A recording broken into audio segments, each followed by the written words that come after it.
Despite racking $50 million more, Lionel Messi can't match Caitlin Clark's impact as MLS's Apple deal flaws exposed by fans.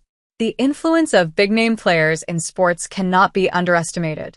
Consider Lionel Messi, for instance, a legendary figure in the beautiful game who needs no introduction. The Argentinian superstar has been spearheading a soccer revolution in the United States since joining MLS side Inter Miami. While his historic arrival in America will be celebrated for generations, it may surprise you to learn that Messi still falls short of matching the impact of WNBA superstar Caitlin Clark. That too, after the fact that MLS racks up $50 million more than WNBA. Well, to make this a bit clear for you, let's delve into the media deals of these respective leagues, an aspect that has become a hot topic of discussion among netizens online.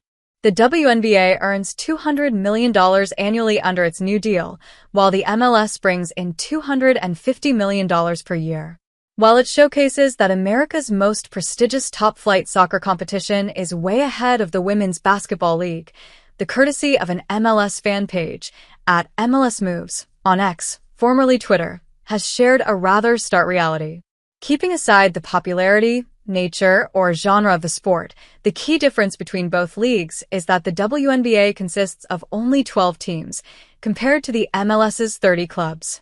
When dividing the overall payday they receive from the media deals, it turns out that each WNBA team is pocketing approximately $16.6 million annually, whereas MLS teams receive about $5 to $6 million per year after accounting for production costs.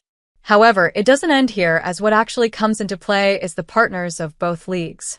Comparing the exposure of the two, the WNBA benefits from being broadcasted on renowned channels and streaming platforms like ESPN/ABC, which undoubtedly will attract more casual viewers.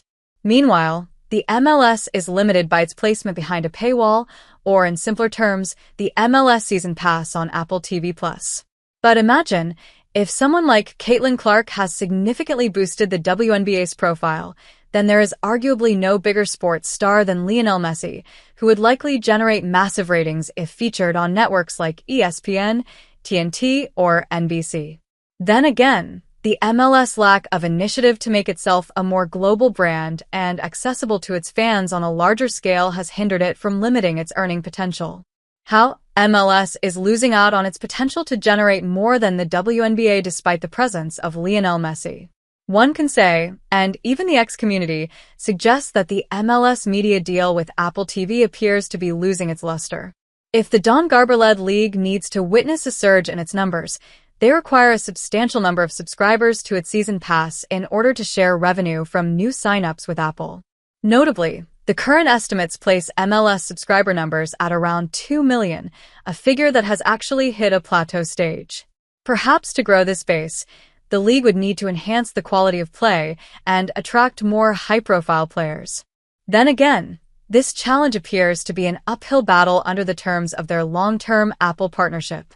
Interestingly, Garber, the commissioner of Major League Soccer, terms this collaboration one of the greatest deals in sports history, insisting that the board has no regrets about signing a 10-year deal prior to Messi's arrival, and also the possibility of missing out on the additional broadcast value that could have come with having one of the world's biggest soccer stars in the league.